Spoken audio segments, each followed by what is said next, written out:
जय श्रीराम मित्रांनो, तर स्वागत आहे तुमचं आपल्या दुसऱ्या ब्लॉगमध्ये। तर दादा म्हणे चला आपण माझ्या कंपनीपर्यंत चालत जाऊ। अर्ध्या रस्त्यात आलो आणि दादाने रूटच चेंज केला। चालत चालत आपण कुठं आलो हे कळालंच नाही। बघतो तर काय पुणेमध्ये एकही घर नाही। म्हटलं दादा असं कसं? दादा म्हणे डोंगरावर घर कोणी बांधले होते। घर तर दिसले हो, पण पुणेमध्ये असं घर आहेत हे माहीतच नव्हतं। मित्रांनो, दादा मला म्हणे कसं आहे नेचर? दादाला म्हणलं नेचर तर छान आहे, पण ह्या जंगलातून वाघ जर आपल्या मागे लागला तर पळता पण येणार नाही।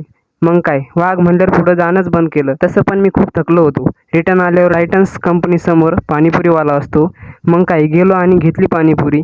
पाणीपुरी छान होती, पण मित्रांनो पाणीपुरी घेतल्यानंतर सुकीपुरी घेणं आपला जन्मसिद्ध हक्क आहे। मग काय घेतली सुकीपुरी आणि आलो घरी। तर मित्रांनो, वहिनी आणि मी चाललोय देवदर्शनला। मित्रांनो, पलीकडून रस्त्याचं काम चालू होतं, मग सगळ्या गाड्या एका रस्त्याने चालू होत। कसा बसा रोड क्रॉस केला आणि PMP काही मिळत नव्हती, मग ऑटोवाल्याला थांबवलं। तो म्हणे कॅनबे चौक 50 रुपये हो। त्याला म्हणलं 10-10 रुपये देतो, नेत असलं तर नी, नाहीतर जातो आम्ही पै। काय मग मस्त हवा चालू होती। ऑटो म्हटल्यावर जुनी आठवण, शाळेत जायला ऑटोने जायचो। मग मित्रांनो उतरलो कॅनबे चौकात। तिथून देहू 3 किलोमीटर होते। दुसऱ्या ऑटोला थांबवलं, त्याला 10-10 रुपये दिले। मग काय मी पुढे बसून ड्रायव्हरची फिलिंग घेत होतो। आलं बरं का देहू। सगळ्यात आधी आपले लाडके बाप्पा यांचं दर्शन घेतलं। बाप्पाला म्हटलं ज्यांनी ज्यांनी मला सपोर्ट केला त्यांना काहीच कमी पडू देऊ नका। पुढे गेलो, तिथं जत्रा होती। काहीतरी घ्यावं म्हटलं, बघतो तर काय ते फक्त महिलांसाठी होतं। म्हटलं आपलं तर लग्न पण नाही झालं बायकोसाठी काहीतरी घ्यायला। कुठे गेलो, मंदिरात प्रवेश करण्याआधी बाहेर चप्पल सोडली आणि आतमध्ये प्रवेश केला। बघतो तर काय एकच नंबर मंदिर आहे राव। आतमध्ये गेलो, तिथं आपले श्री हरी विठ्ठल आणि रखुमाई, तिथं दर्शन घेतलं।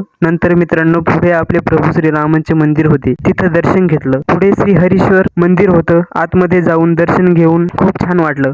मित्रांनो हे बघा किती छान डेकोरेशन केलं आहे। हे जगद्गुरु श्री संत तुकाराम महाराज यांचं मंदिर कसं आहे बघा। मित्रांनो दर्शन झाल्यावर घरी निघालो होतो, पण म्हटलं भूक तर खूप लागली, काहीतरी खाऊनच जाऊ। म्हटलं महाराष्ट्रात प्रसिद्ध म्हणजे वडापाव। मग मित्रांनो वडापाव घेतला। वडापाव एकच नंबर होता बरं। मग खाऊन झाल्यावर निघालो घरी। मित्रांनो मागच्या ब्लॉग मध्ये तुम्ही पाहिलं संत तुकाराम महाराज मंदिर। आपण आता बघणार आहे संत तुकाराम महाराज गाथा मंदिर देहू। तर मित्रांनो बघा, अतिशय मन प्रसन्न होईल असं वातावरण। इंद्रायणी काठी नवीन गाथा मंदिर बांधण्यात आलं आहे। संत तुकाराम महाराजांचे अभंग संगमवरी दगडावर कोरून मंदिराला आतून सजवण्यात आलं आहे। मित्रांनो संत तुकाराम महाराज गाथा मंदिर देहू येथील श्री संत तुकाराम महाराजांची मूर्ती आणि तसेच बाजूच्या भिंतीवर सर्व कोरीव कामाने केलेल्या देवी देवतांच्या मूर्त्या। मित्रांनो तेथे श्री विठ्ठल रुक्मिणी यांचे मंदिर देखील आहे।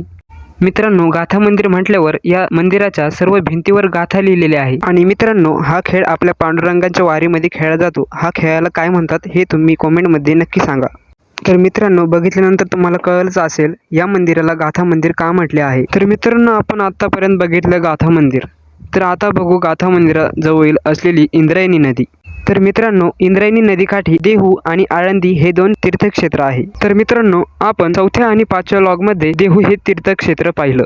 तर मित्रांनो आपण पुढच्या लॉग मध्ये बघणार आहोत तीर्थक्षेत्र श्री संत ज्ञानेश्वर मंदिर आळंदी। तर मित्रांनो मागच्या लॉग मध्ये सांगितल्याप्रमाणे मी आलो आहे आज संत श्री गजानन महाराज मंदिर आळंदी। तर बघूया आपण कसं आहे आळंदी येथील मंदिर। गजानन महाराजांनी समस्त भक्तांना एकच मंत्र दिला, तो म्हणजे गण गण गणाता बोते। हा केवळ मंत्र नाही तर भगवंताच्या अस्तित्वाची पदोपदी होणारी जाणीव आहे। मंत्राचा अर्थ लक्षात घेतला तर कळेल, गण म्हणजे जीव, दुसरा गण म्हणजे शिव, गणात म्हणजे हृदयात, बोते म्हणजे बघा। तर मित्रांनो असे हे असलेले संत गजानन महाराज मंदिर आळंदी येथील स्वच्छ आणि सुंदर परिसर। मित्रांनो कधी पुण्याला आले तर तिथून 20 किलोमीटर अंतरावर आळंदी हे गाव आहे, तुम्ही नक्की भेट द्या। तर मित्रांनो मी आलो आहे आज श्री संत ज्ञानेश्वर महाराज मंदिर आळंदी येथे।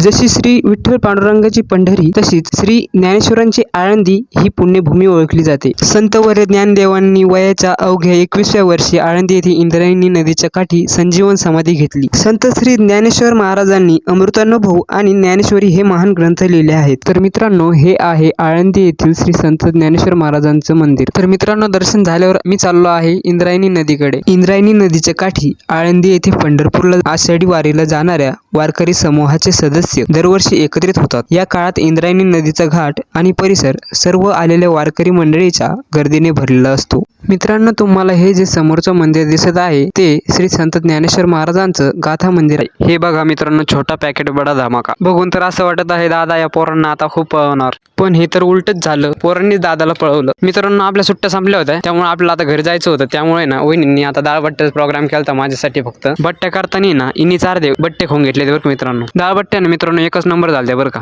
त्यात कांदा लिंबू म्हणल्यावर विशेष नाही. मित्रांनो घरात आहे ना एवढे मोठे ताट असून पण काय उपयोग नाही. आता ते तुम्हीच बघा. मित्रांनो माझा आज पुण्यामध्ये शेवटचा दिवस असल्यामुळे ना म्हणलं काहीतरी मनोरंजन करू. तर दादा म्हणे चला चांपूल खेळू. मित्रांनो पहिला विनर मीच होतो बरं का. नंतर मग मी तो त्या दोघांची मज्जा घेत होतो. तर मित्रांनो आपला मिनी व्लॉग आवडला असेल ना तर लाईक करा, कमेंट करा आणि हा तेवढं फॉलो पण करून टाका राव. भेटू मग पुढच्या व्लॉगमध्ये.